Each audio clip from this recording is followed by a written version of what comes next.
So I guess I'll start. I know we're here to talk about a lot of action that's taken place since maybe the last time we met in January right after the season. But I do think I wanted to open by saying, hey, everyone who was a part of our 2017 success made integral contributions, and that's going to include Robert Quinn, Alec Ogletree, Tremaine Johnson, Sammy Watkins, Cody Davis, even Derek Keir, some guys that have going to move on to their next chapters. But and I know we'll get to the action in these two gentlemen here, but simply put, what we've been doing since the end of the season is 17 was, going 11-5, winning the NFC West, definitely fulfilling, but we're definitely not content, and we're going to keep working to improve upon that.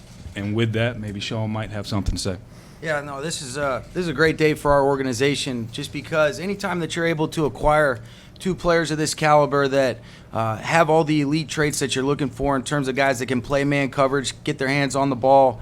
You look at the turnovers, you look at their ability to force turnovers, whether it be forcing fumbles.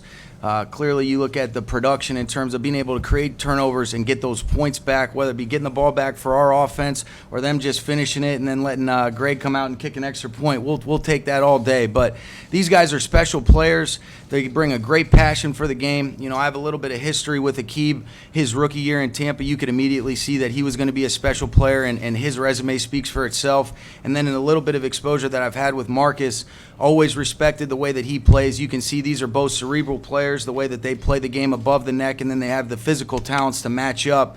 But guys that love football, these are the types of guys that we want to be around. And I see Coach Pleasant in the background, so he's got some good guys to work with now, and we're very excited to have them, and we're very excited about being able to get Nickel Roby back on the roster as well. So a lot of good things, and let's ride, man. I'm telling you. Guys, we'll open up for questions. It's for Sean and for Les over here. Sean, when you lead the league in scoring and you're in a lot of shootouts, teams are going to throw against you. How does that put a premium on strengthening the back end of your defense and being able to man coverage? Yeah, that's a big part of it, Sam. And I think when you really look at it, these guys are really good fits for the way that we want to operate defensively under Wade's system, where you see a lot of man coverage principles where we're rushing five. These guys clearly have the ability to match up, but then they also can play off with vision in some of the zone matchups that we like. So there's really no limitations in what these guys enable you to do. And we always talk about it, other than points, there's no greater indicator of wins and losses than turnovers. And if we're able to get players that can cover, can be able to create those turnovers, we know we're going to improve on defense, and we feel like that's exactly what we've got with these guys. And it's going to be, I'm glad that they're on our team. They're probably going to piss me off a lot this offseason, getting picks from us in practice and things like that, but very excited to have them, and they'll clearly make us better on the back end. This was for Aqib and Same for me. I think it's hard to follow that, right? Sean answered in pretty good detail, but I think big picture, we wanted to finish the transition from our previous 4-3 defense into our, present 3-4, Wade's 3-4. And I think, you got to get him the pieces that makes his defense and what he wants to do from a schematic standpoint go. And Sean elaborated on that, on what these two gentlemen can do. For Aqib and Marcus, obviously you guys have some familiarity with each other. How well do you guys know each other personally, and how good do you guys think you can be together? Well, we know each other. We get to know each other a lot more now that we're teammates. But I'm good friends with Marshawn. He family with Marshawn, so we kind of met through Marshawn. And as teammates, man, we're gonna learn from each other. We both got a great knack for the game, and we play it different. We do some stuff the same, we do some stuff different. So he'll learn some stuff from me, I'll learn some stuff from him, and together we'll learn some stuff from Coach and Wade as well. So it should be good. So, like you just said, my cousin and stuff, so relationships was there. And it just helps that we both play the game kind of similar. You feel me? Like you say, he got a lot more years on me, and I can just learn from him, man. So it's going to be huge. For Aqib and Marcus and Jim Hill, CBS 2, welcome to the Rams. How much did you two know about each other, and are you kind of surprised that the Rams have two quality cornerbacks right now. And as far as Aqib is concerned, how easy is this transition for you, considering you know and have a great reputation and affiliation with Wade? It'll be easy for me, like you said. I've been in this same defense with Wade, and then with Joe Woods, and now back with Wade. So the transition will be easy for me, man. I'm a people person. I'm a social guy, so I already know a bunch of guys in the locker room: Mark Barron, K. Webb, Aaron Donald. I know a lot of guys. Big Whitworth, man. I know guys in the locker room already, so it won't be my first time changing teams, man. I'm a social butterfly. You know what I'm saying? So I fit in just fine. And for me, man, I'm just trying to come find me a nice, comfortable home again. It was a wonderful little 3 years where I was at, and I was just trying to make the transition to a new place. Aqib, there was a report that if you were going to be traded, you only wanted it to happen for New England or for the Rams. Is that true? And if so, why the Rams? Is it all about Wade Phillips? Is it some other stuff about it too? Well, I'm in the later half of my career, so I just wanted to be comfortable, man. Wherever I went, I wanted to be comfortable, and it was no time in the NFL was I more comfortable playing football than with Wade Phillips, man. He's like the guru at putting guys in position to succeed, So if I was gonna go somewhere, I wanted to be comfortable, and I'm definitely comfortable here in LA. Les, when you started plotting out this offseason, did you know all along that you were going to kind of go big in terms of taking a lot of swings, a lot of changes, or did that kind of evolve? And then, Sean, how did that make you feel as a coach when all that was going on?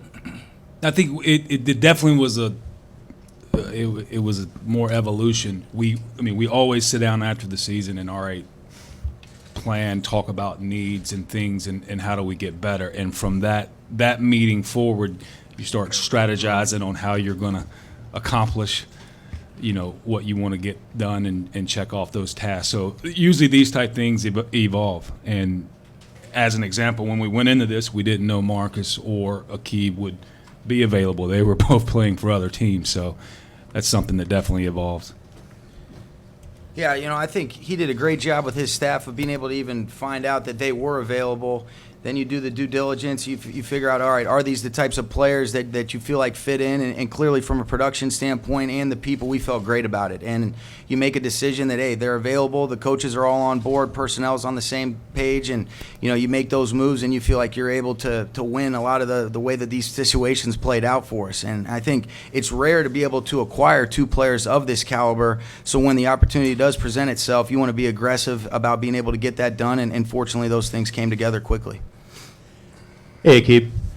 Can you elaborate a little more on your relationship with Wade? It seemed like you had a star-studded defense in 2014 with high-powered offense. Then he was sort of the last piece as you guys got to the Super Bowl. Can you just describe what sort of impact he had and on you personally?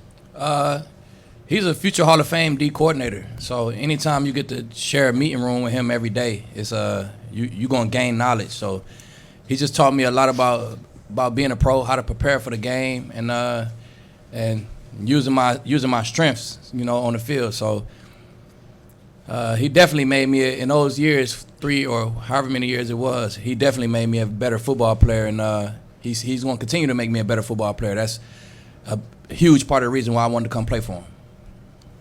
Lauren Jones, LA Sentinel. For Aqib and Marcus as well, what are you most looking forward to about assimilating into the LA environment? You said you're a social butterfly and excited to, have your personality shine in that way. And then also, what message would you send to Rams fans about the type of player that they're getting in terms of, this upcoming season?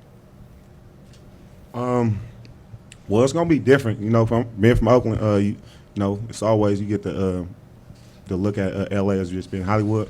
And for the Rams making the transition here, it's been an easy transition. I'm a fan of football, and I've been watching the team grow, and I've been watching exactly where they want to go. And just to bring my personality, to bring my energy, the way that I play the game, it's gonna be perfect. The same like Marcus said. I'm just gonna bring that energy and bring my passion for the game. Just a Rams fan, man. You're getting a hard worker, a guy who's gonna put in the work, starting in. really already started. I opened up a gym. I've been there every day in Dallas, you know. So really starting in April, man. Hopefully we get good attendance, and man, if we trying to do something, it's really going to start in April, and that's really what I'm gonna preach to the guys. Hey, Marcus, since the trade from Kansas City, people have kind of asked a question about whether or not the Rams were taking any kind of character risks by acquiring you, some of the off-the-field concerns with you and stuff.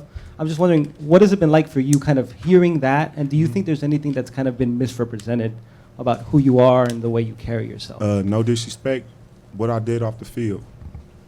No, I guess just maybe On the field, Yeah. you know, and I can say on the field issues, you know, that comes with being a competitor. You know, when you want to win so bad, you want to see the team do so good. You know, sometimes, you know, teammates and coaches and coaches and players, you know, you're gonna have those arguments, you know, but it's all in the good of the team. You know, I want to win so much that year sometimes I'm gonna get pissed off. You know, but it's gonna help when I got an older guy like this. You know, he's been through it. So, you know, like I say, he made the transition for multiple teams. You know, and he handled it well every time. So, you know, there's no off the field issues, but on the field I can, you know, downsize it a lot. It's gonna help when I got a young coach, you know, who's a very understanding. So. Oh, okay.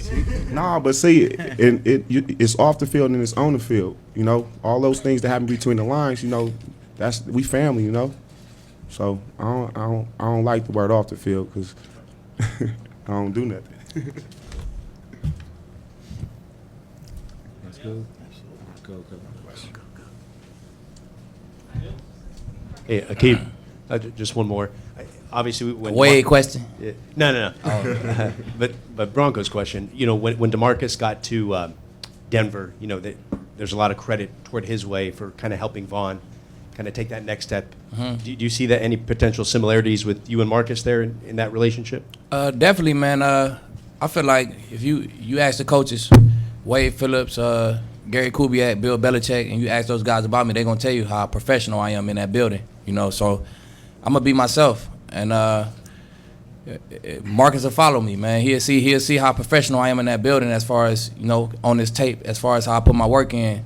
And I think it'll rub off on him, and it'll help him. And I definitely will elaborate. As Sean said, when you do this, you vet these guys. And I can say this, that you continually heard the respect their teammates have for them, the passion they have for football, how important football and winning is to these two gentlemen. That was very important to us because football is what we do. And Marcus, just because you brought it up with Sean being a younger head coach, what did you see last year when you saw the improvement of the Rams? And Aqib, also, what do you guys think it's going to be like to play for a young coach? I just saw how much fun they was having together. You know, it felt like a real team atmosphere. You know, with just me watching. You know, I love football, so I'm gonna pay attention to everything that goes on with the game. And, you know, to see how, you know, with everybody was going on through the whole year, just, you know, how he was going to make the transition with being a young coach. You know, with players. You know, it was excellent for me to watch it and sit back. You know, so how he handled everything. So I'm just ready to work. Yeah, I seen a bunch of guys having fun, man. They was playing for somebody who they believed in. You know, you watch half the teams in the league, they just go through the motions and kind of collect a check. You know, but it's another half of them teams, them playoff teams. They got a coach who they respect, and whatever he's preaching, he got guys believing that they really can go do it. So that's what I saw in the Rams. I seen it was a guy preaching something, and there was a bunch of guys believing in what he was preaching, and they was going to get it. So I'm definitely glad I'm part of that. Les, right here. Do most of your work through trades as opposed to spending in free agency. How much does that help future cap flexibility when you do have guys that you need to sign in the future, like an Aaron Donald, a Todd Gurley? I think anytime you have cap flexibility, it helps you sign future players. But I think that's not the reason you do it. I think with these two guys, hey, they're quality players, quality people that help the Rams, and we couldn't acquire them in free agency, so we, as Sean does on offense, we attacked aggressively and did it via trade. But it's probably just using, I guess we'd say philosophically, let's go get the best players that help the Rams in any way possible. And there's a lot of avenues to do that. But that's the reason we got these two guys.